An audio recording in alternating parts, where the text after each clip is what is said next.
Greetings, global gardeners. Happy Monday to you. Happy start to another gardening week. It's always so good to be here.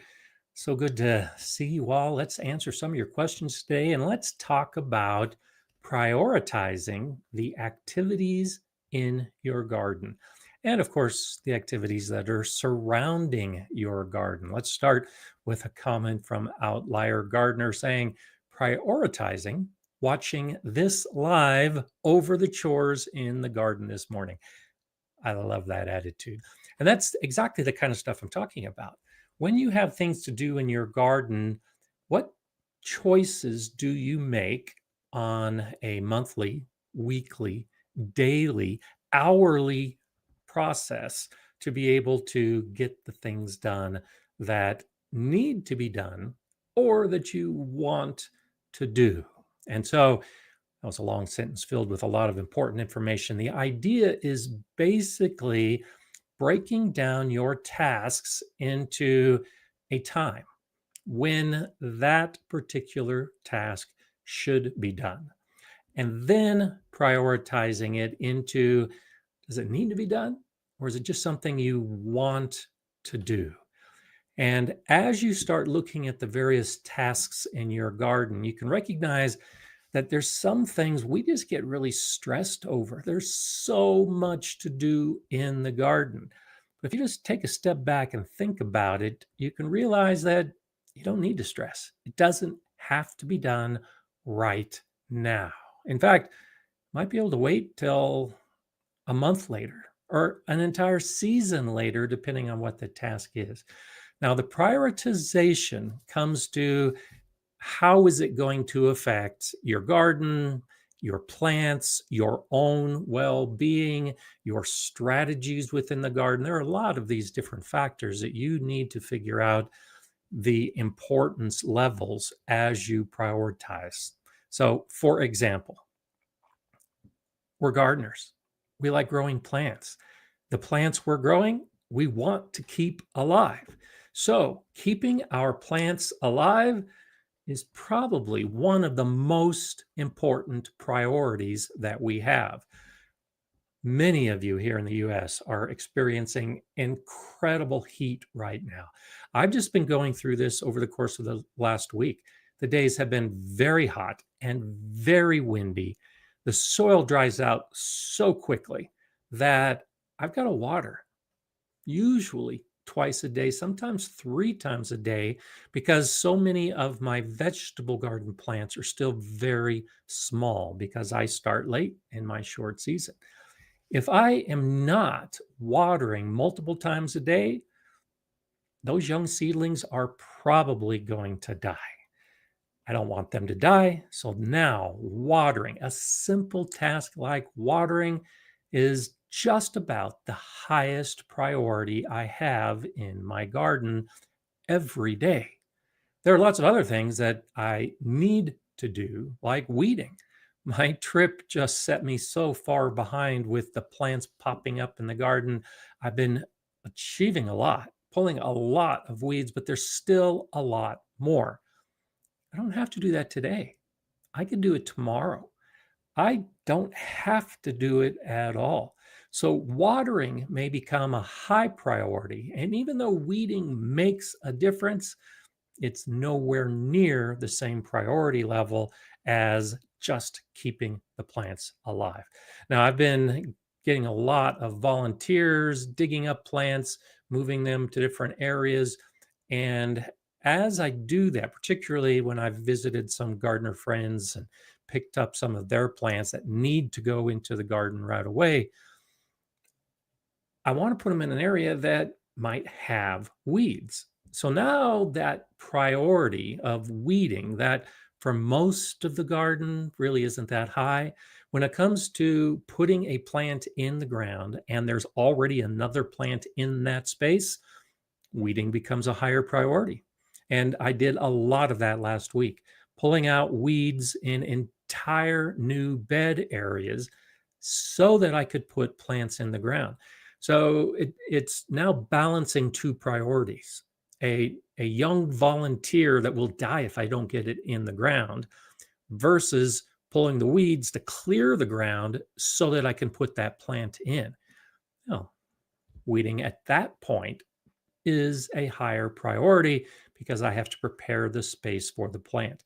So many of the things we're doing in the garden will change in their importance based on other things that we're going in the garden or that we're doing in the garden. So as we continue this discussion, go ahead and start making notes of how you want to approach it. I'll be giving you lots of suggestions and examples of things that I've done because it's really intended to take away some of the stress. This is a time of year, summer is officially here now for those of us in the northern hemisphere, and winter is officially here now for those in the southern hemisphere. And this can be a very stressful time. Our plants are popping up, they're exploding, the weeds are going nuts. We're starting to look at the potential for a harvest. Maybe we're already harvesting. So there's a lot to do in the summer garden right now, a lot that's going to stress you out. When I reach this same point when winter comes, I'm now starting to think about my planning, ordering seeds, ordering the plants, figuring out what I'm going to grow. And that can be very stressful because that has to be done in winter before you get the seeds. You got to make sure you can get the seeds that you want before they run out. So this can be a very stressful time of year. By developing strategies, putting together some planning ideas, and incorporating the overall idea of prioritization, hopefully you can really reduce some of those stress levels. Now, Mobius is saying, can we prioritize my deck staining? LOL, stressing me out. Great example. I have a lot of these kind of projects that are going on right now. Building a fence, staining a fence. I've got some construction things going on that for me are high priority. They need to be done this season. Doesn't necessarily need to be today. When am I going to have time to get to these projects? And so I throw that question back at you. When do you have the time to get to that project? And then particularly with staining, the video that's coming out on Thursday, I talk about this briefly. I am building my fencing and I've been waiting for the weather to be right. One of the reasons I've been waiting for the weather is staining. I have to stain the wood. The temperature needs to be right. It can't be raining. As you well know, if you're thinking about staining your deck, all of those weather factors have to be in place for the project to be successful. So staining a deck, in my case, staining a fence, has a very high priority. And it's a daily activity of looking at the weather forecast to figure out if today is the day. Well, if today's not today, look at some of those other activities that also have high priorities and get to them. And just keep that staining project ready to go. I've got all of my equipment laid out, ready. So as soon as the factors are right, I'm going to get out and start doing some staining. But I have to wait until everything comes together. The priority still remains high, but that doesn't mean that it's today that activity is going to take place. And so for your deck staining, yeah, I'm guessing you've got all the cans of stain ready to go. You've got your brush and your sprayer, whatever method you're using, ready to go. The deck furniture is off the deck. Everything is clean. Those are the kind of things to prioritize. So when you finally get to the task, you wake up, it's a overcast day with no rain forecast, ideal for getting out on a deck and staining it. You've already notified everybody in your family not to walk out on the deck once you start staining. You prioritize all of those kind of issues. So when it happens, you can get out there and do it. And it's the same things of the activities that we're doing in the garden as well. It's finding that ideal time to do it so that it's most successful. We don't always have that choice. I have been out in terrible weather taking care of garden activities because they needed to be done, and I couldn't wait for a different time. We've all had those kind of encounters. With the sun and the heat recently, I didn't want to be outside when it was so hot. I actually hit, for me, very high. It was about 93 degrees, which is 34 Celsius. It rarely gets that hot here in Colorado in June, and it got that hot this last week. And then you throw in 35-mile-an-hour winds, and it's like working out in a blast furnace. But there are some things that just have to be done, like watering and some of those weeding of areas to put the plants in. I would have loved to have waited until everything was better, but I couldn't. And that's all part of the whole prioritizing, is figuring out what needs to be done and when you can do it. Now let's say hi to Trold from Norway, listening while washing the flat. I'm moving out of busy but can't miss Gardner Scott. I love this idea. And so I incorporate a lot of this as well. You can do two things at a time. I will listen to podcasts of gardening information or some other type of information I'm interested in while I'm working out in the garden. And you don't necessarily need to do one at a time. It's not an either or. So yeah, while you're in the garden, while you're cleaning up to move out, yeah, listen to Gardner Scott. I love that idea. That's a way to actually multitask and get multiple activities that are important to you done at the same time. So good to have you here, and I hope you're able to move in a nice, easy method without too much stress, especially after listening to us today. Shandy's Garden says, yep, I cannot do much out there. I've got potatoes with a billion eyes ready to go out, garlic needing harvesting, cucumbers and melons need to be sowed. Longer season, luckily, got shade cloths out. Yeah, and that's just it. Yeah, you get that heat. You got to think about yourself, and you also got to think about your plants. I've talked a lot about shade cloth. I was out last week putting up my hail cloth. This is the time of year I put up the hail cloth. When my little plants go in, the hail cloth goes up. When the heat gets excessive, the shade cloth goes up. So those are, for me at least, and for Shandy's Garden as well, high priority activities. You got to do it. The question is, are you willing to brave the elements to get it done? Because those elements that are affecting you are also affecting your plants. So sometimes you just got to suck it up. You got to be a little uncomfortable. You got to be hot. You've got to be stressed. You've got to be tired. Sometimes that's that extra little motivator to get you out and get the job done. Hopefully you can get things done before that point, but we're all doing it. We're all seeing that activity, and it needs to happen. Let's look at harvest period, for instance. There are so many times over the years when I had particularly fruit on a tree, and it's like, oh, I'm going to harvest that tomorrow. And I've talked about this before, those kind of days where tomorrow everything is going to be perfect to harvest the fruit. And what happens? You come out tomorrow and the birds have eaten all the fruit because they were also waiting for the perfect moment. When we're prioritizing things in the garden, there is rarely a perfect moment. We have to accept the best moment that we can choose to get the activity done. So I've learned over the years, particularly with fruit on the trees, when I think it's getting close to perfect, that's the time to harvest. So my priority now comes or becomes harvesting the fruit.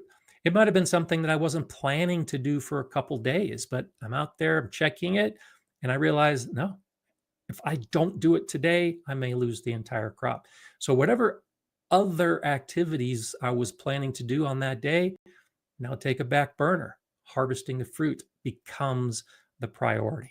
If you've got a frost coming, this happens to me every single year.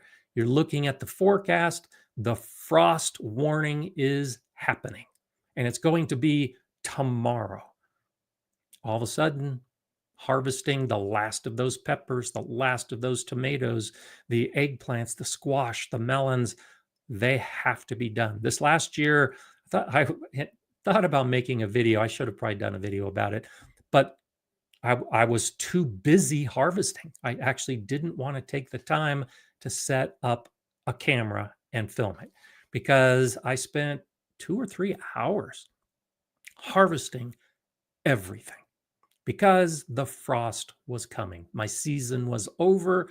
I needed to get all of those wonderful things I had grown last year into the house.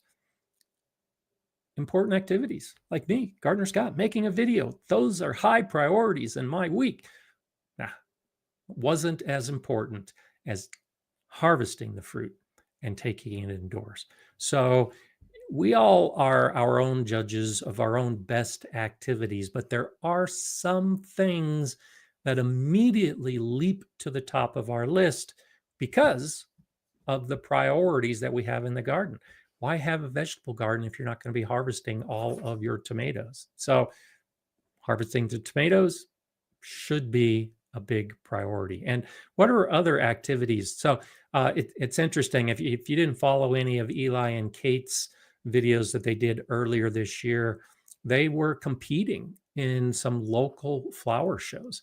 And it was extremely interesting for me to see the process they were following, particularly with the daffodils that Eli was growing to show at the flower show, because we're talking hours where the priority is so high that it has to be done. You have to cut that flower within the next hour for it to show best when you're doing a competition. The rest of us just put daffodils in the ground and let them flower, and we're happy to see the color. But when you move it into a competitive state, now all of a sudden becomes much more important. I saw Tony from Simplified Gardening check on. Tony has been doing a lot of work to grow record-breaking vegetables.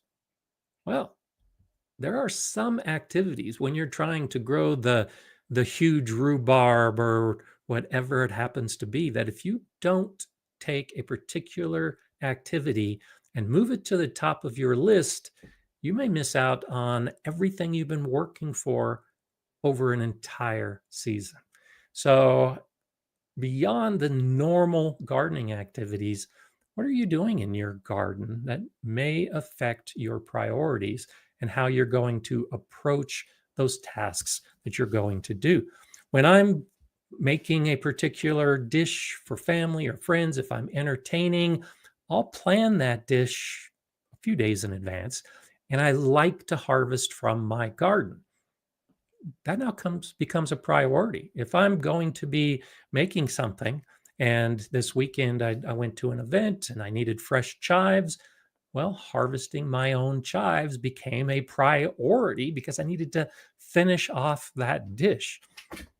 Those are the kind of things you might want to think about. If you need cut flowers from your garden, well, yeah, that becomes a priority, choosing the right moment to get out and cut those flowers. So there's so many factors when we are prioritizing the things that we have to do, that it modifies our daily activities. Maureen Thomas is saying, possible frost last night, covered where I could and ran the sprinkler since midnight. Luckily, it was just close. I've seen quite a few frosts in June over the years. There you go. Perfect example. Like I was talking about the first frost coming in fall. It's not necessarily going to be fall. I'm ready. I'm looking forward to the frost point in fall because it happens every year for me. But if something pops up in the middle of June, yeah, get out there, cover, sprinklers, whatever needs to be done. So you've got to stay on top of your garden. One of the things that I really like to do, I've talked about this before too, is hand water my garden. And I do it every day. Even if the bed doesn't need water, I'm out there with my water wand ready. I'm checking the soil levels. I'm checking how the plants are growing. I want them to be happy. But one of the factors that I don't often talk about when I'm out hand watering, looking at my garden every single day, is I'm looking for things that are going wrong. If you are regularly inspecting your garden, and so this is a priority for me on a daily basis, inspecting my garden, you can spot signs of disease that might be showing up on your plant. You start seeing some mottled leaves. You start seeing some discoloration. You start seeing something that just doesn't look right. You might immediately know what it is. Powdery mildew is one of those kind of things a lot of us see, and we immediately recognize it as powdery mildew. There's a lot of other diseases that can just run havoc through your garden. If you catch it early, you might be able to prune it out and save everything. You won't know that unless you're inspecting your garden on a regular basis. So, garden inspection, I don't often see on lists of regular gardening activities, particularly priority activities, but I think it's a priority. It's something that I've just built into my daily schedule.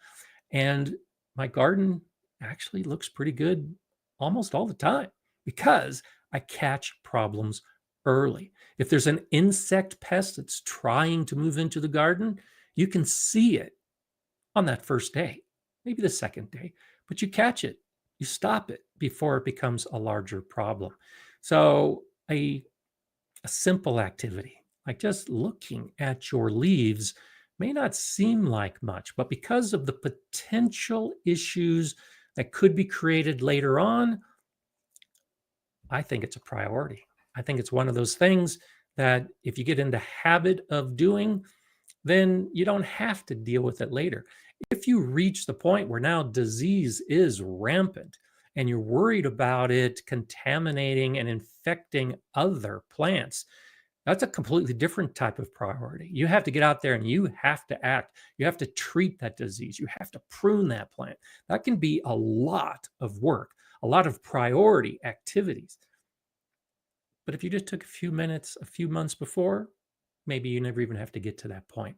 And so I look at the long-term seasonal activities when I'm prioritizing some of my daily activities so that it's as easy as it could be over the course of a season. And when you look at it that way, and so there are cleanup items, for instance, spring cleanup and winter cleanup are priorities, kind of the same idea that I was talking about, where you have to clear out all your weeds to be able to put the plants in. Well, you're going to have to clear out all of your dead plants to put new plants in at some point. When do you do that? How high a priority is that? For me, cleaning up the garden in fall is a pretty low level activity, partly because I leave my ornamental grasses up over the course of the winter. It's protection for the insects and the animals in my garden. It's food for insects and animals in my garden. So I'm not in a rush to clean up my garden in fall. Some gardeners just want that nice, clean garden going into winter and they clean everything up. Go for it. That's your priority. And fall cleanup is an important task.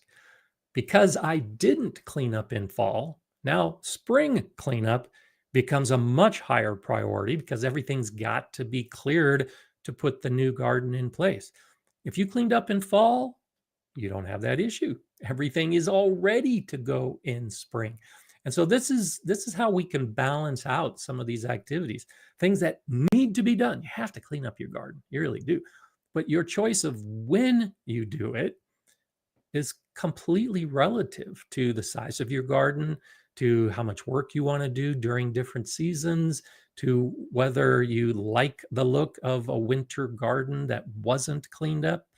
There are so many factors that come into play, and all of us look at it differently. And that's really the key as we start prioritizing our issues. Is I'm giving you some examples, and you can take those for what it's worth. It's what works for me. It's not necessarily something that you need to change. It might not work for you.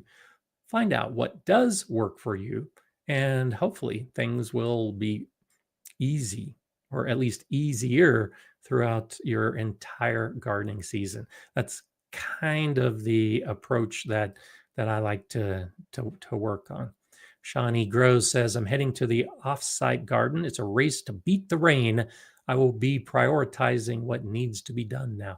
There you go. Another great example. The weather is coming. Weather just influences so much of what we're doing in the garden. And if you got stuff that needs to be done and there's rain coming and the rain could pose a problem, yep, got to head out, got to do it, and you got to make it happen.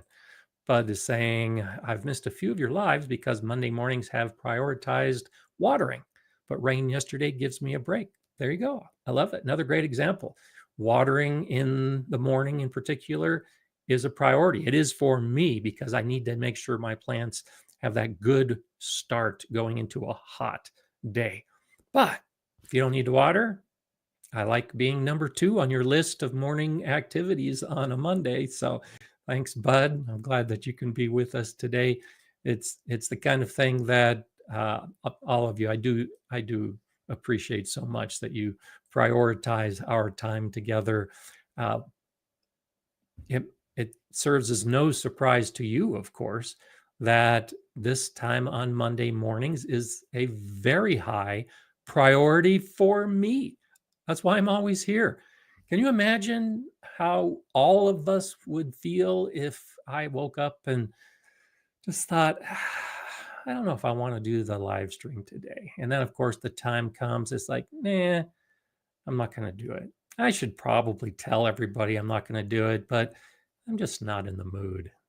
Well, I can't do that. That's not the way I'm built. And you probably wouldn't appreciate if I did that. But that's how priorities work. Is sure, there are days I wake up and I'm tired. This morning, the allergies just hit me like they haven't yet this season. I was thinking, man, I sure hope I can talk because the allergies are hitting me so hard. But I'm here. I still did it. It's a priority. Sometimes, like I said, you got to suck things up to make it happen. And I'm glad to be here. I took an allergy pill, and so I'm feeling great to be here and be talking gardening at a time when I don't have to be worrying about the other things. Serena's asking, are those just weeds, or do you have anything planted in the bed directly behind you in the background? So no, everything you see in my background today are actual plants that I'm growing in the garden for various reasons. So directly over my shoulder in this bed, that's cilantro. And the cilantro has bolted, and so I'm letting it set seed so I can save all of those seeds to make some coriander and to also plant some more cilantro. Over in another bed behind me, I've got strawberries in a bed that are doing better than they have in a long time. And I've got gooseberries growing right behind those strawberries. I have my asparagus. If you don't follow me on Instagram, I suggest checking out Gardener Scott on Instagram because I do extra things that I don't make videos about.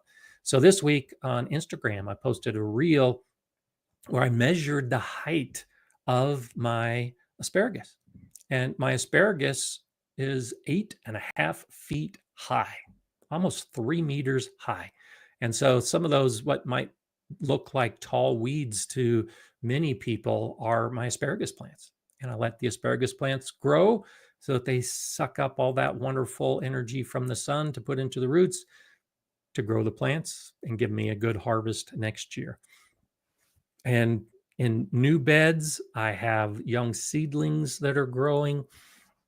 So I've spent a lot of time weeding my garden so that most of what people would see when they see my garden now are all the plants that are actively growing.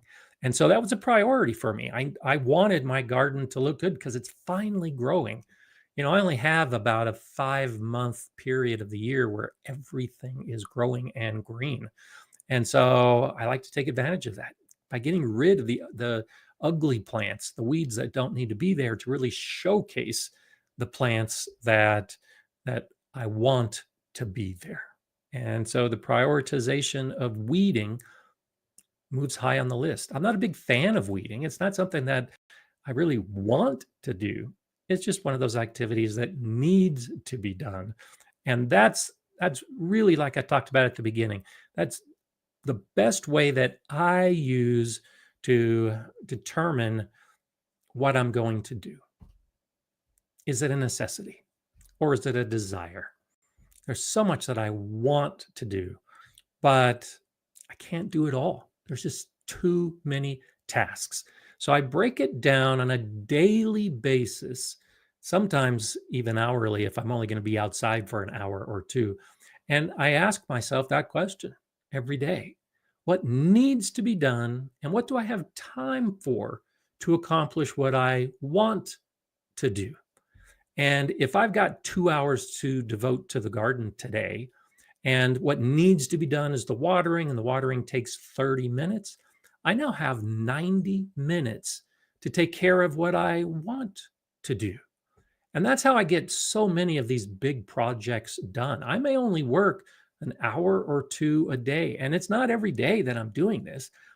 Building fences, building beds, building gazebos, building greenhouses, doing all this major construction that I've done in the garden. I'm not doing it for 8 hours a day, 5 days in a row. I'm doing a little bit here and a little bit there based on what I have time for after I've taken care of the priority.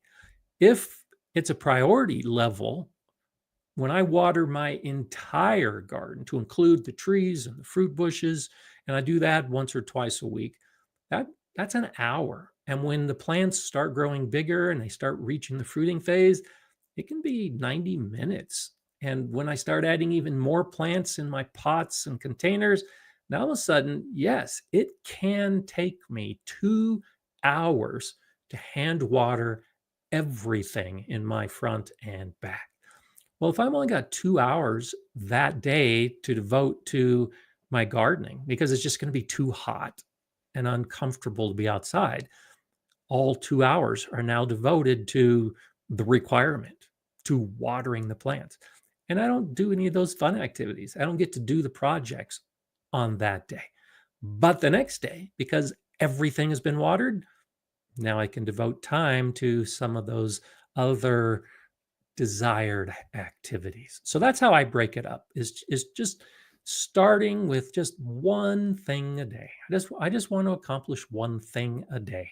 Hopefully in each category, the desire and the requirement. And if I can accomplish that, then I've had a successful gardening day. Now, there are lots of days when the activity might only take 15 minutes. And so I can get a whole lot of different activities done in a single day in that same basic time frame because I'm ready to go. I've got my list of things that need to be done. And so when I've got time to do it, I do it. If you approach it from that perspective, just having a plan and determining what your schedule allows, you'd be surprised how much you can get accomplished in the garden. But is saying my priority this week is netting my grapes and berries before they ripen and the critters do the harvesting. There you go. And so this is one of those that I categorize as a necessity, a requirement. You have to net so that your critters don't eat your fruit. But it's going to be another month or two, maybe more, before you actually start harvesting your grapes and berries. So it's not a has to be done today activity. Maybe you could do it next week. But Bud has decided this is the week to do it. And looking at the weather, looking at the other activities, do it today, do it tomorrow, do it in 3 days. But by prioritizing it to be this week, that's exactly the approach to take. So that as the week progresses, if it hasn't been done yet, now it keeps moving higher and higher on your daily priority list. So that by the end of the week, some of those other activities that you may want to do, nope, sorry, they take a back seat because you need to net all of your grapes and berries. So that's definitely the way I look at it. When I talk about seasonal and monthly and weekly and daily and even hourly activities, is figuring out what needs to be done and getting it done within that time frame. And if it's a weekly activity and you got a week to do it, yeah, coast a little bit, relax, don't stress. It'll get done. You got a whole week to do it. Just make sure you get it done. Kevin's asking, what percent shade cloth would you recommend? So it depends. It depends on what you're shading and how much shade the plant is going to need based on how intense your sun is. Now, my garden is at 7,000 feet elevation. The sun is very intense here. So during the summer, when I'm putting shade cloth on my plants and when I have shade cloth in my greenhouse, I use a 30% shade cloth, and I'm using it over plants like tomatoes and peppers. So tomatoes and peppers like a lot of sun. They can handle a lot of sun. My sun is pretty intense. 30% works for me with the plants that like sun. If I'm doing the same thing, if I've got a bed where I'm growing some cool season plants, I still have maybe some spinach or lettuce, something that could bolt very quickly, I might go with a 50% shade cloth. I might grow with something to block out more of the sun to reduce the likelihood of bolting, to help protect those more tender plants that can't take the direct sun without having some reaction, like bolting, for instance, with the plants that when they get stressed, they're going to bolt. Intensive heat and sun is going to cause them to bolt. So a 50% shade cloth can actually reduce the amount of stress on those kind of plants. And then there are others, if you live in a very, very sunny region, that you just are right at the edge. Maybe you've got a day where it's going to be, let's say 94 degrees Fahrenheit, about 35 Celsius. When you start getting into that range, the flowers are probably going to start dropping off. The pollen in the flowers is going to die. You're not going to have good pollination at those temperatures. You might be able to use a 20% shade cloth just to cool things down enough that your tomatoes will set, because they're not experiencing that extreme heat during the high point of the day. So look at the plant, look at the intensity of your sun, and experiment a little bit. So I've used 30% and 40% most of the time, and I see great success with 30% for me in my garden with the kind of plants that I'm using shade cloth for.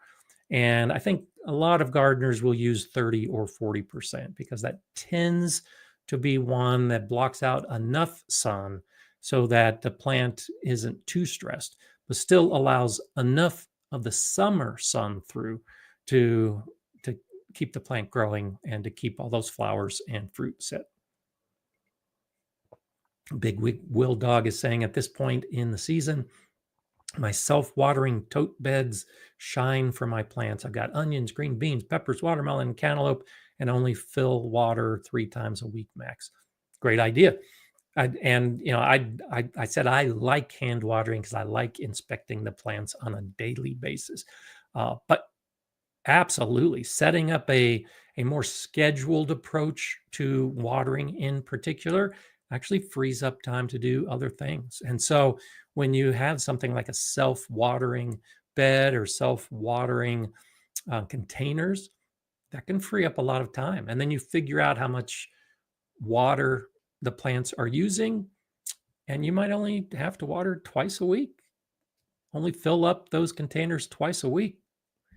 Great approach, because that frees up so much more. Eli and Kate have done recent videos about their quad grow system in their greenhouse, and that's what it is. It's a container that you fill with water and you walk away. Plant now has all the water, and you put the nutrients in the water, and so you're killing multiple birds with a single stone of just having a self-watering container. So great idea. I love that idea. I have the time to actually get out every day and do it, which is why I like to do it. But that really is a good approach. Mountains and Mayhem is saying, my garlic is almost ready. 3/2 of all the leaves depending on the bulb, have died back, or 3 to half of the leaves, depending on the bulbs, have died back. This is the only day this week I have to do big gardening projects, so today is the day. Another great example. So when we talk about harvesting garlic, and I show this in a few of the garlic videos I have, that's what you're looking for. You're looking for the dieback on the leaves to determine when you harvest. You do the same thing with potatoes. You're looking for that dieback to determine when you harvest your potatoes. So there's the ideal point. There's the perfect point when you have the exact percentage of leaves that have died back. Or you do it when you're ready. Once you start seeing that dieback happen, you can harvest. You don't have to wait another 2 days or another 4 days to get the precise ratio that everybody recommends in YouTube videos. It's not that important. You can harvest garlic, you can harvest potatoes, you can harvest a lot of plants like that early. A little bit early. Do you really think, particularly when you're talking about your garlic, do you think waiting another 2 days on the garlic is going to affect the size or the flavor? No, it's not. So go for it. Harvest all your garlic today. Today's the big gardening day project, or big gardening project day. Yeah, I love it. I love it. That's exactly the way to prioritize. That's exactly the way to look at it. You don't have to reach that perfect point that you'll read about or you'll see recommended in a video.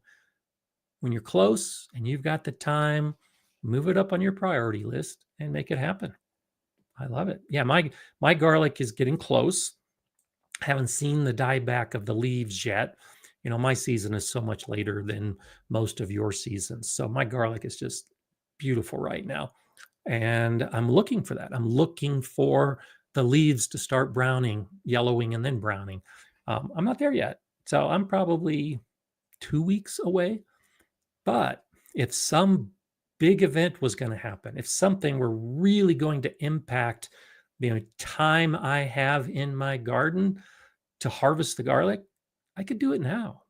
Even though I know it's 2 or 3 weeks away from the ideal point, I could do it now if I had to, because it's better to do it early than to wait and get it too late for most of the things that we're growing in the garden. Brian's garden says, had to put up some shade cloth the other day, mid-90s tips, had to protect my tomatoes and wrens nesting with babies in a birdhouse gourd below an arched cattle panel. There you go. That's what I was talking about. Exactly when you start getting to that temperature level and putting up the shade cloth. And I like the idea of protecting the baby birds. I love the birds in my garden, and I do all I can to feed and protect them. I love the idea of putting up some shade cloth to keep the babies from being too stressed. I love that. That's a great idea. So keep it going. Those are the kind of things to make happen. Mobius is saying, fertilizing with nettle comfrey tea, it's ready. I think everything needs its first fertilization post-planting. They were all fertilized at the time of planting. Great. Awesome. I actually, that was one of my priorities yesterday. And so my nettle and my comfrey has just been doing great. The plants were just so wonderful. And then over the last couple of days, with the extreme heat and extremely high winds, they all blew over. They basically just collapsed because of the low humidity and the heat and the dryness. And so once you have, because my comfrey had started sending up some stalks and some flowers.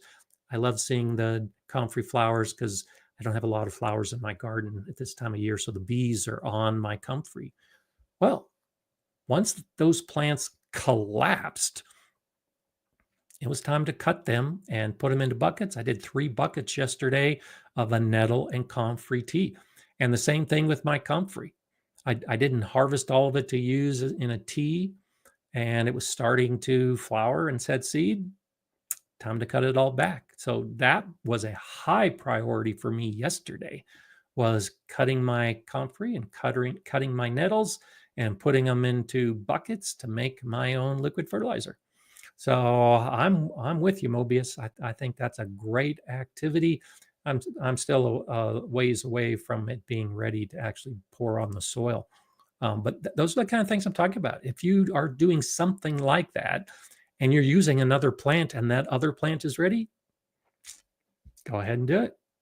Make it happen, and the activities will change from day to day based on what the rest of your garden is actually making happen. So shout out to Emmanuel from the Ultimate Gardener. We just set up a date. I'll post it on our social media, but I'm going to be on his podcast next month. So I'll tell you more about that as we get a little bit closer. But glad you could join us today. Jimmy is saying, I'm trying a new pickling cucumber this year called Daphne. They are both gynoecious and parthenocarpic, tons of flowers. Awesome. So those are great terms. And so I've talked about gynoecious and parthenocarpic cucumbers in the past. I think in one of my cucumber videos, I talked about it. And so that's all talking about. There's some homework for you, because those are two different terms on different edges of the spectrum as to how the cucumbers grow. And so you'll often see parthenocarpic cucumbers for greenhouses, for instance. And the seedless cucumbers that you're growing are almost always parthenocarpic. So I'm not going to spend a lot of time talking about it. I kind of gave you a hint of what that means. But yeah, look up those terms. Those are really good ones to know. And cucumbers are probably the crop that we grow most, that they're either gynoecious or parthenocarpic. But you don't always see that specifically labeled on the seed packet. They do it in kind of hidden terms with code words, like seedless cucumber. And they don't necessarily tell you that it's parthenocarpic, but I love that. That's great. I'm not doing any new pickling cucumbers this year, but I'm growing. I always grow some pickling cucumbers, and I think I'm doing the Boston pickling this year. I told you months ago what I was going to do in my vegetable garden, and I'm doing it. I'm using all the seed that I had before. I haven't bought any new seed for my vegetable garden. So I'm using some of those old cucumber seeds, like the Boston pickling cucumber seeds that I have. Next year, it'll be time to get some new seeds and experiment with some new priorities. So I always love growing new cucumbers. That's one of my my priority plants. And so when we talk about priorities in our garden, I've been talking about the priorities in the tasks, in the activities, in the projects. But we should also start developing, if you don't already have, the priority plants that you grow. What is it that you have to grow every year? For me, I have to have tomatoes and peppers and cucumbers. Everything else varies from year to year based on what seed I have, what I'm thinking about doing. But tomatoes and peppers and cucumbers are a high priority in my garden. And I've cut back, particularly in my big square garden area. I'm only growing about half of it this year. What am I growing? Tomatoes and peppers. Last year, I also grew some squash in there. I'm not growing squash in there this year. I'm cutting back on some of those kind of plants because I'm focusing on my projects. Some of those projects I want to get done have a higher priority. And so the higher priority means it's going to take more time to finish some of those bigger projects. To get the time to finish those projects, I got to cut back on the time that I would spend in my garden taking care of the plants. The way to do that is to cut back on the number of plants. When I was trying to decide which plants I was going to cut back on, I couldn't cut back on my tomatoes or peppers or cucumbers. So I cut back on the squash and the melons and the beets and some of those other plants that I like to have in my garden, but I don't need to have in the garden. So even my garden plan, the choice of the plants priorities came into play when I determined what I was going to do. So you can see, if you're not thinking about prioritization as being important, you might be missing something.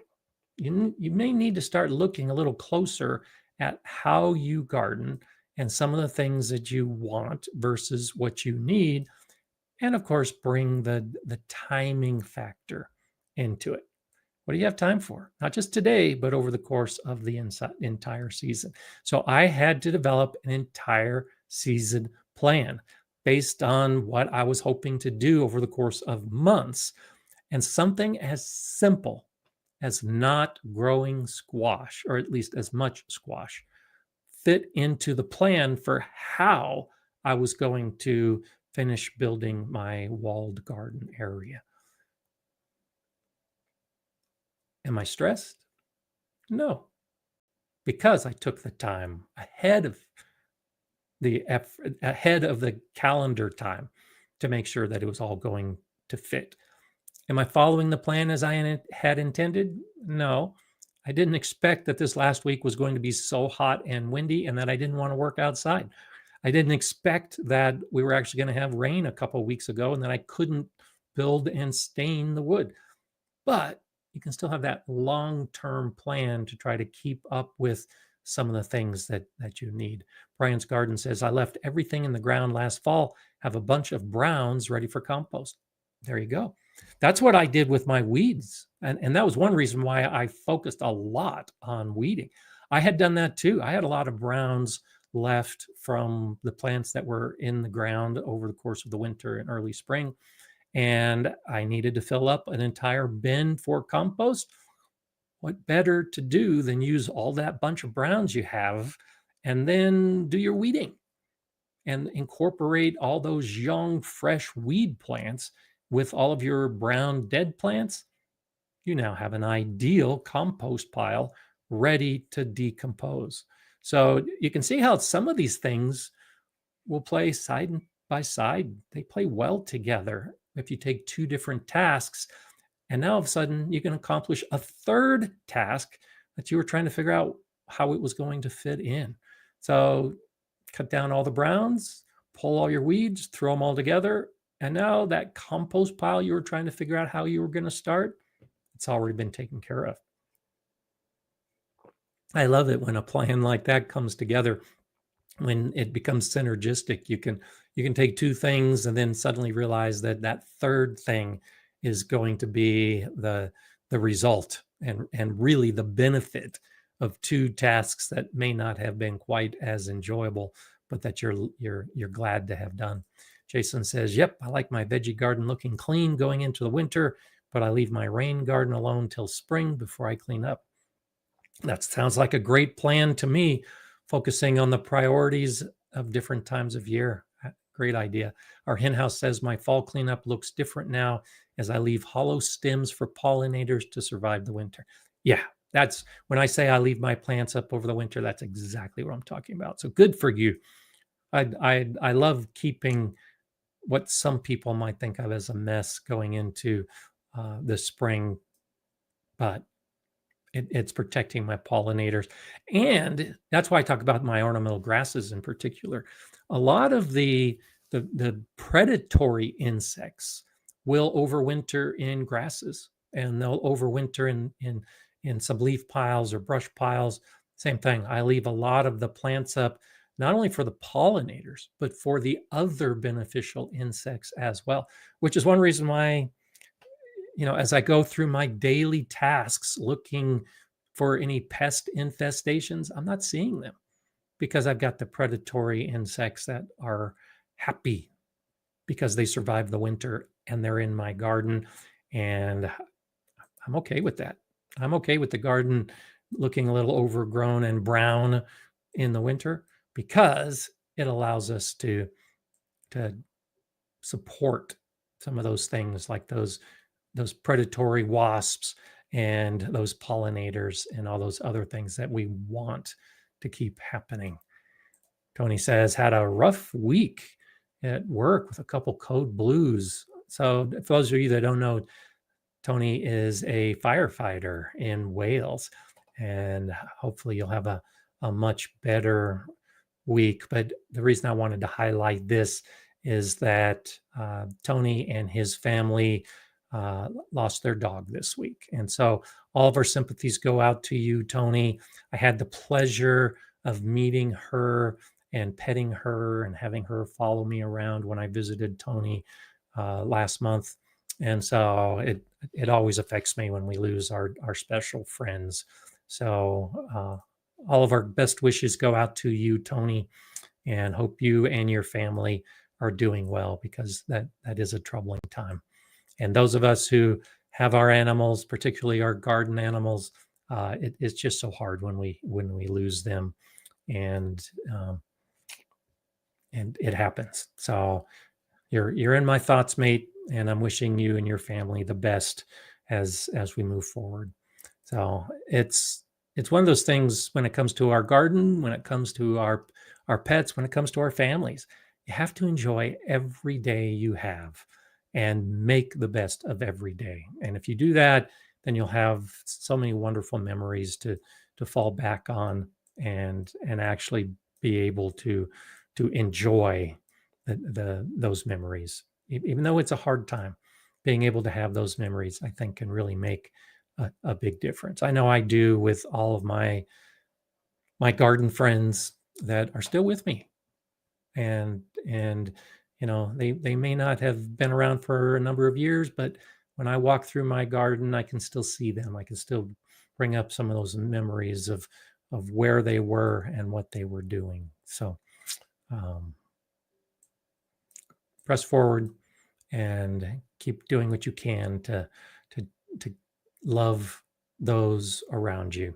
And the garden, I think, helps many of us do that. So prioritizing, trying to get back to the subject at hand, is one of those things that I think really does rely on the time. So looking at what Bud says here, prioritization is greatly a function of our available time. Before I retired, there was more urgency in my gardening priorities. I'm thankful for the amount of time I have now. And that's really good. I'm glad you said that, Bud, because so often when I suggest scheduling, prioritizing, taking care of these activities, it's because that's how I do it, and I have the time to do it. Not everybody has the time. When you're like Tony and you've got a full-time job and you've got an allotment and you're making videos and you're writing books, I don't know how he does it. But the only way to do it is to prioritize, is to figure out which tasks need to be done. And it's incredible what people in general can accomplish when they put their mind to it. And you just have to be willing to put a few brain cells toward the planning, the preparation, the development, so that when the activity needs to happen, you're ready. And I did that. All those years that I was working, career, going in early, coming home late, but there were still things that needed to be done. You do it. You figure out how to do it. It's the same with the garden. I just look at the garden as that fun factor, that calming factor. And even though it needs to be done, I want to do it. I want to get out in my garden and enjoy it. Lily is asking, my beets have been growing for 4 months. Should I pick them? Why did they grow so slowly? And so this is why I grow beets, is so I can get out and enjoy them and pick them. First thing I would say, Lily, is pull one out of the ground. Is it big enough? The month isn't as important. You'll buy a packet of beets and it'll say harvest in 90 days, maybe less, maybe more. Those are perfect conditions that the seed producer recognizes is how long it takes a beet to grow. Very few of us have those ideal growing conditions. And so when you have weather that stresses the plant's not going to grow at that ideal rate. And so beets can handle cold. The cold temperatures won't necessarily kill the beets, but it can slow down their growth. So if you had a very cold spring that could be a reason why they didn't grow more quickly. Because beets like cool, if it's too hot, that can stress the plant and that can affect how quickly they grow. So if you've had some weather extremes over the last 4 months, whether it was colder than normal or hotter than normal, that could be a factor of why it appeared that they were growing more slowly.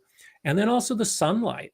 Sun influences beets. So at the Galileo Garden, we were growing beets in the greenhouse, and we would start the seeds usually in January. They would germinate pretty quickly. And then it looked like they would just stop. There'd be no growth at all in January and February. And we really didn't see anything happen until March. It's because there just wasn't enough light. The sun was too low in the sky for the beets that were started that early. So that could be a factor. If they've been in the ground for 4 months, well, 4 months ago, when they were germinating and beginning to grow, the sunlight was much less. And then maybe you've had a lot of overcast days during the spring. Less sunlight, it's going to grow slower. So those are some factors that could affect how it appears that they grow. But as to whether it's time to pick them, this is one of those looking ahead kind of factors. I haven't had a problem with beets bolting. Typically, when it just gets too hot, they just stop and the leaves wilt and they don't really grow much more past that point. They could bolt if they've, if it's a biennial and it's the next year and they're still in the ground, but you're not going to see bolting in that first year generally unless it's really stressed. If you see the beets starting to bolt, yeah, you need to harvest them because that's telling you they've been super stressed. If you dig them up and they're still small, going into summer, they're probably not going to be much bigger. But if you've got a forecast of a couple more weeks of overcast, maybe rainy conditions, cooler conditions, I'd leave them in the ground another couple weeks. But try it. Dig one up, dig two of them up, see how big they are, taste them. And that's usually the best indicator of whether it's time to harvest a root crop like beets. And that's the kind of thing that carrots, beets, turnips, all those root crops, you can eat them at any point. You can eat them as babies. You can buy baby beets at the store, and they cost a lot more than a full-size beet. The small carrots, you can eat them at any size. So if you pull them up and they're a little bit smaller than what you expected, it's okay. You can still use them. You can still put them into your recipes. It does reach a point, typically in the summer, with the high stress of the heat, that they're not going to do any better. So they may not have gotten to the size you wanted. Go ahead and harvest them and use them and enjoy them for what you have right now. And often that will work out. Serena's asking, how far above the soil do you trim your indeterminate plants? 6, 8, or 12 inches? None of the above. So check out some of my tomato growing videos on pruning, Serena, because I have a few of them. I aim for about 15 inches on my indeterminate tomato plants. And I don't trim any of my other indeterminate plants like indeterminate potatoes. I don't trim my indeterminate potatoes, but for my indeterminate tomatoes, I'll prune about 15 inches above the soil. And it might be 18 inches. All depends on where those branches are. If the branches are big branches and they're drooping and they're touching the soil, those are the ones that I cut off. And it might be 18 inches above the soil. I'm not doing that pruning until the plant is tall enough and has more growth above that point. So I'm not pruning the bottom branches of my tomato plants when they're still small. So when my tomato plants are 15 inches high, I'm not pruning the bottom 12 inches. I'm waiting until my tomato plants are 24 inches high to trim 12 inches. And then I'm waiting until they're 3 feet high before I prune them to 15 inches. So a lot of it is based on the total height of the plant at different times. But the ultimate goal for me is about 15 to 18 inches for a full size tomato plant. It will be, less than that. So shortly after the plant is established, I'll start taking off some of those lower branches. And then it just keeps going up until I get to that goal point for the finished plant. And so it does vary. It's not a single answer, but 15 is my goal. And really try to make that happen, of course. It adds air circulation. The reason for pruning off those bottom branches on an indeterminate plant is primarily disease. There are so many diseases of tomatoes that are soil borne. It's going to be spores on the soil. It's going to be some kind of contamination from the soil that it's raining or you're watering and it bounces up onto the leaves. And now you've got disease on your tomato plants.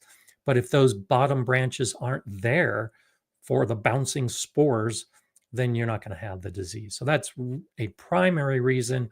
And then also air circulation, because there are other diseases that like a nice moist environment on your tomato plants. And if you can take away that moist environment low down and get some air circulation going around their plants, you'll cut down on the disease likelihood as well.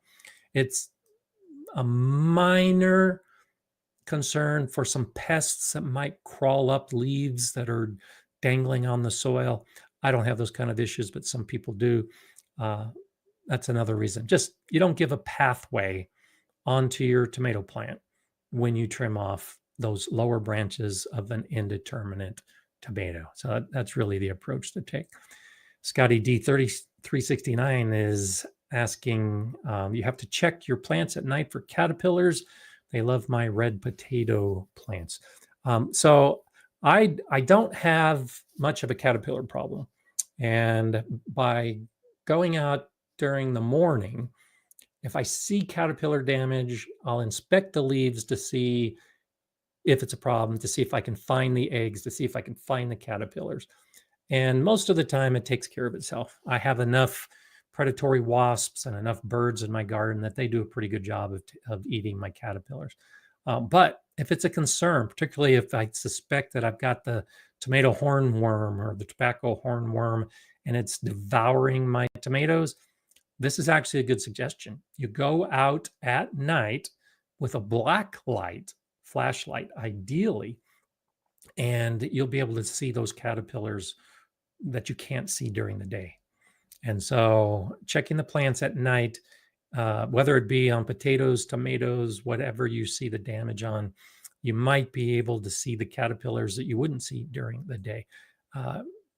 Do that if you've never done it. Even if you're not in the hunt for caterpillars, go out into your garden at night with a black light, and it's incredible what you can see. Even the flowers will change colors when you shine a black light on them. So it's pretty cool to be able to do those kind of things and see the differences in your garden at night, particularly when you're hunting caterpillars. And I don't do that often, but I have had to do it in the past. Big Will Dog says, the best thing to come out of my medical issues is that I'm afforded as much time to leisure activities as I wish. Well, that's a nice result. Sorry that you had those medical issues, of course. The garden towards sundown is a great place to relax after all those tasks.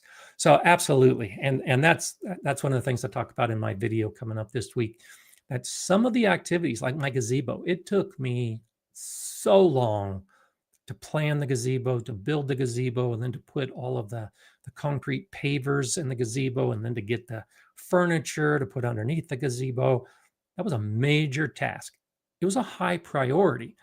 It wasn't a need to do. It was just, I really, really, really want to do it kind of activity. And now it's done.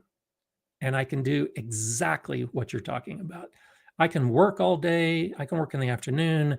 I can work at whatever point of day. And if it's hot and if I'm tired, I can go sit in the shade in the middle of my garden and relax and just soak up all the garden's energy so that I can get back to it.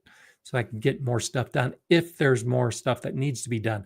Often, particularly later in the day, I'm done. So I'll just sit in my chair in my gazebo, listening to the birds and the insects, and know that it's been a good gardening day. If you don't have that sitting area, I've said it so many times, I love sitting areas in the garden. That's a big reason why. And so that's one of those kind of priorities where we should get things like that done if sitting in your garden, if resting at the end of the day is important. And it is for me, and I know for many others. So keep that in mind, that it's what you want. I'm suggesting sitting areas, but you don't have to have a sitting area if you're not going to be sitting in it. I am actually in the process of building more sitting areas for more areas of my garden, because I'm realizing after they're built, it's like, well, this would be a nice space to sit in. And that's the way I look at it. So I prioritize those kind of things as I come up with more tasks, and more information is on the way about some of those things that I'm going to be doing. Paul says, Gardener Scott's info has made a big difference in my garden this year. Thanks for being here. Well, thank you for that, Paul. I appreciate it. I'm so glad I can help. And that's why I do this. It's all about, helping people find an easier way, a more enjoyable way, helping people enjoy gardening kind of the way that I like to enjoy gardening. Shandy's Garden says, I'm thinking I need to find some black light solar light strands instead of my warm twinkly white lights that I adore my arch trellis with. There's an interesting idea.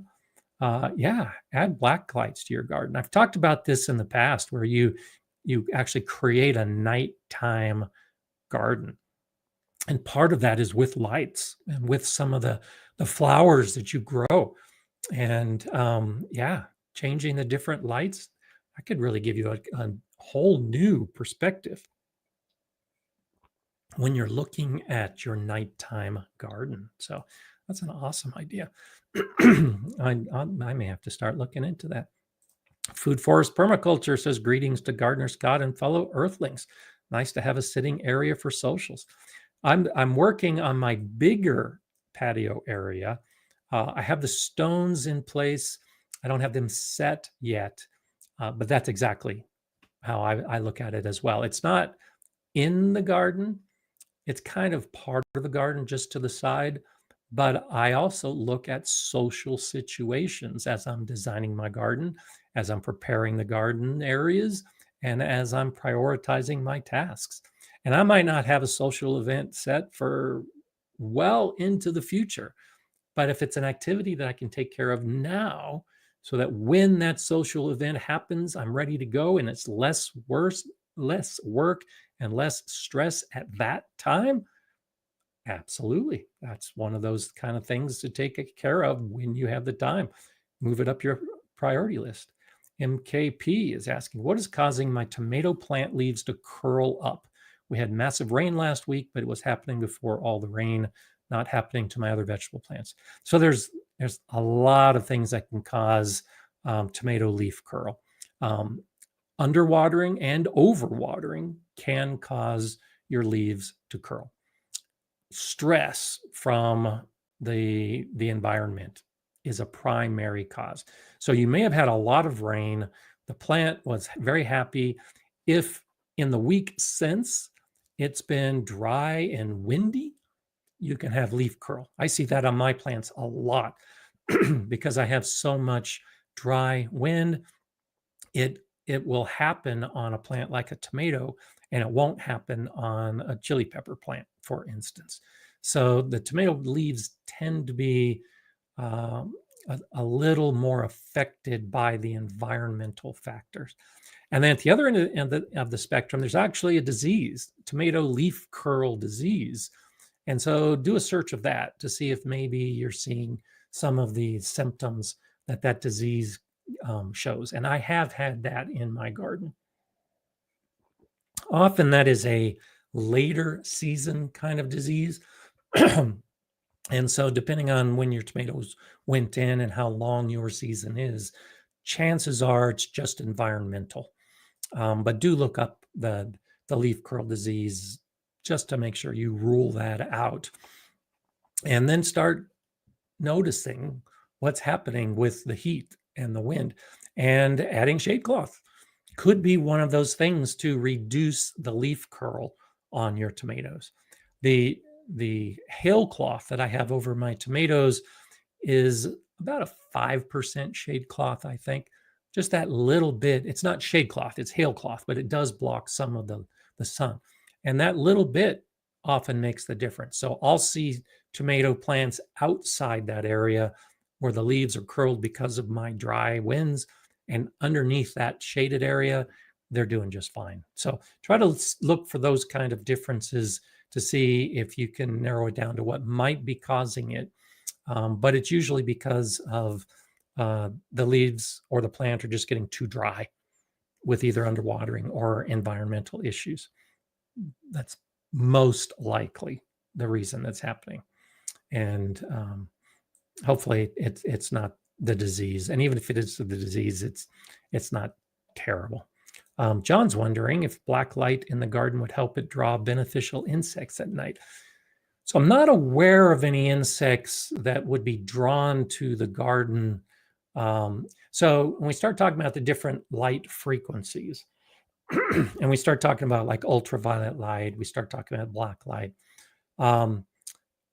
There are insects that are attracted to that, but it's a daytime activity. So for instance, when you look at some of the insects that are attracted to different flowers, there are many insects who their vision is in the infrared range. And so they see the color of the flower differently than we do. And so we'll see a yellow or orange flower, and they might see a red flower just because of the way the light frequencies work and the way it hits our eyes and the way it hits their eyes. I'm not aware during the nighttime that having those kind of frequencies of light are going to attract any insects. So I don't know for sure, John, but I don't think the light itself will attract any insects, because the insects that are affected by those frequencies of light are really drawn to the flowers or maybe the leaves on those plants because they see them in different colors. But it does raise an interesting question. It might be worth looking into and seeing if you could see if there's any studies out there about that. I just think it would be interesting to be able to see some of those different colors in the garden, and you'd be able to see those colors at night, and maybe get a perception of some of what an insect might see if you use some of those lights. But don't think it's attracting anything. But I'll look into that. I'll see if maybe maybe I can find out something. Bettina says, we avoid lights in the garden in June. That's firefly season. Light pollution drives them away. They are so beautiful to see in the night garden. Absolutely. I've been reading a lot about those issues this week. Some of the practices we make in our garden and in our landscapes that are not beneficial for the insects. And one of them is light. There's a lot of insects that are drawn to our garden at night, partly because of what we're talking about here. Moths are another good example. Moths will come out at night. Depending on what is in your garden, there are a lot of moths that are doing heavy lifting when it comes to pollination. They're pollinating your flowers at night because that's when the moths come out. And if you've got a lot of light in your garden and you're wondering why your flowers are not being pollinated, that could be it. The light is disrupting the moth activity and they're not pollinating your flowers. And fireflies, if you love seeing fireflies, yeah, absolutely. Too much light, you're not going to have an insect like that that's going to come to your garden.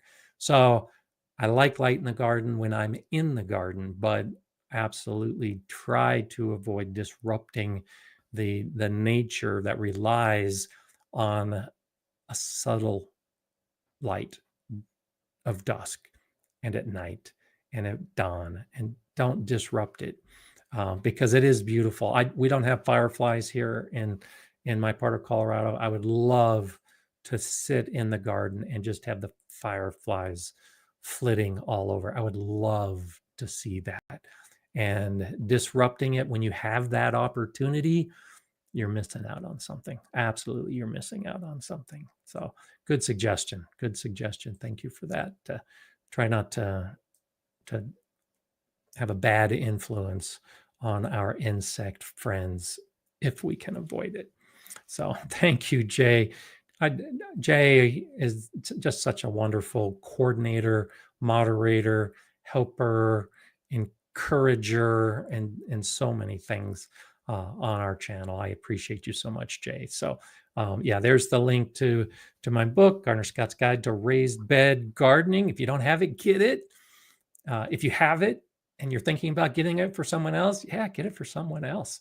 It would be wonderful. Sales have been pretty good, and I would love to sell more, not for my sake, just because I know that so many people are benefiting from it, and that's why I did it. So thank you, Jay. There's the link that Jay just gave, and of course the link in the description below for my book. And was just talking with a friend about some of my gardener friends that I haven't seen in a while, and they're talking about my book. So I think that's great. Absolutely love it, because there's just so much good information in there. And it's more than just raised beds, of course. I've said that before. It's a gardening book that should be on your library shelf. So I hope you get it. Karen says, should I consider shade cloth for beans and cucumbers? I do have some over my potatoes to allow them to grow longer.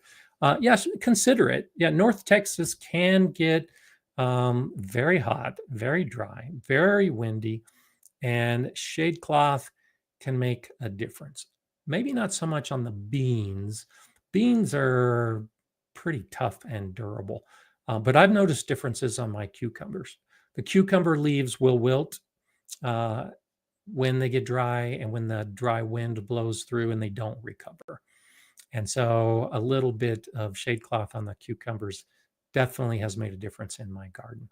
So consider them for the cucumbers. If you're growing the beans and the cucumbers together, yeah, it's not going to hurt the beans to have shade cloth. I just don't think it's necessary for beans as it might be for the tomatoes and the cucumbers in particular. And try it. If you've got multiple beds, or if you've got different areas of cucumbers, get some shade cloth and try it in one area and see if you notice a difference. And chances are you will.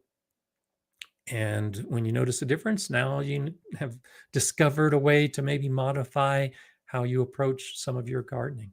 Big Wes's Lawn Care is asking, what have I done wrong with my raspberries? Raised bed, living soil, good sun, low water table spot, so it never really needs much watering. Any tips? Depending on the raspberry, sometimes they're temperamental. I had a really bad year last year with my raspberries. They are also susceptible to the dry conditions, the wind, the sun. And so what factors are they seeing besides good soil and good sun? And it sounds like because you've got the low water table that they're not being drowned, that you've got some good drainage in those beds. It could mean that they need more water if their raised beds are draining faster than the raspberries can absorb the water, particularly on hot days. So get in and actually physically check the moisture level of your soil and see if maybe it's dry and they're just staying too dry. That's what happened to me last year with my raspberries. Is hot, dry. I was gone a few different weekends during the season, didn't water as often as I normally do, and my plants were just struggling most of the season. I was able to determine it was because they just weren't getting enough consistent watering. The soil was just drying out too much between the watering. And so if you can give them a more consistent moisture level, they'll tend to do a little bit better. So that's probably one of those things I would recommend, is just checking on consistent moisture, and then also, depending on what kind of raspberry you have, whether it's a June bearing or an ever bearing kind of raspberry, if it's not doing well because you're not seeing the blossoms. I had that problem, some of it this year, with cold, really, really cold spell hit late. And it affected some of my fruiting plants that were setting flowers early because they were a June bearing kind of variety. They'll set their flowers earlier because they're fruiting during the summer. Well, if you have a cold spell that hits right at the time those blossoms are setting, then you're not going to have the fruit set. So that could be an issue. Look at the historical weather factors that those plants have been under this year, and that might be a reason why they're not working as well. Hello, Pat. Pat says, the highest priority in my garden, savor the simple little pleasures today. First ladybug ever and first strawberry of the year. Awesome. I love that. I love that. I've talked about that in the past, of just, I love the firsts of the year. Those are such important moments. So, I'm with you, buddy. That is fantastic. I love seeing the first ladybug. I love the first strawberry. The first strawberry never makes it inside. Of course, you got to eat it right away. But that's fantastic. Yes, that is a definite high priority. And I didn't actually have that on my list. And I love it. Taking the time to see those things that are important, that give you the pleasure, those little things. I talked about the sitting area. I talked about the resting area, those things that make you feel good about the garden. Yeah, those simple pleasures. Make time for the first ladybug, the first raspberry, the first apple, the first whatever it happens to be. Yeah, make time for that and get out there and definitely enjoy it. So Food Forest Permaculture says, I love raised beds. So much easier to look after for folks that are not very mobile. Absolutely. I talked about that in my book, probably no surprise. And I've been asked, and it's still on my list, to do a video about gardeners who aren't as mobile and how raised beds can benefit. So it's still in the works, but yes, totally agree with you. I love raised beds as well, and particularly for those with mobility issues, they can often be the solution to deciding whether you can even garden or not. Raised beds, particularly the high raised beds, can make huge difference. Absolutely huge difference. Goody Weaver's asking, how can I succeed with shallots? Last year I tried Spanish shallots and they were really small. So I tried French shallots this year and they're still small.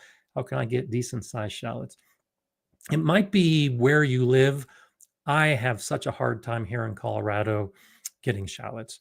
It could be the time of year. Are you starting in fall or are you starting in spring? For many gardeners, depending on how harsh your winter is, starting in fall is the solution. You start your shallots in fall and you can harvest nice big shallots the next year. So that might be an option to look into, depending on your winters and what type of shallots you have.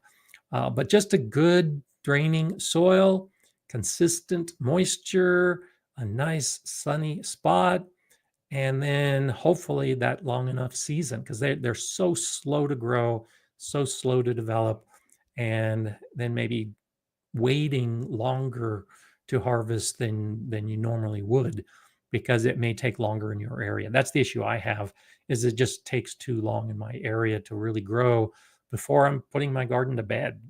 And so it can be a challenge for many of us that are trying to grow shallots.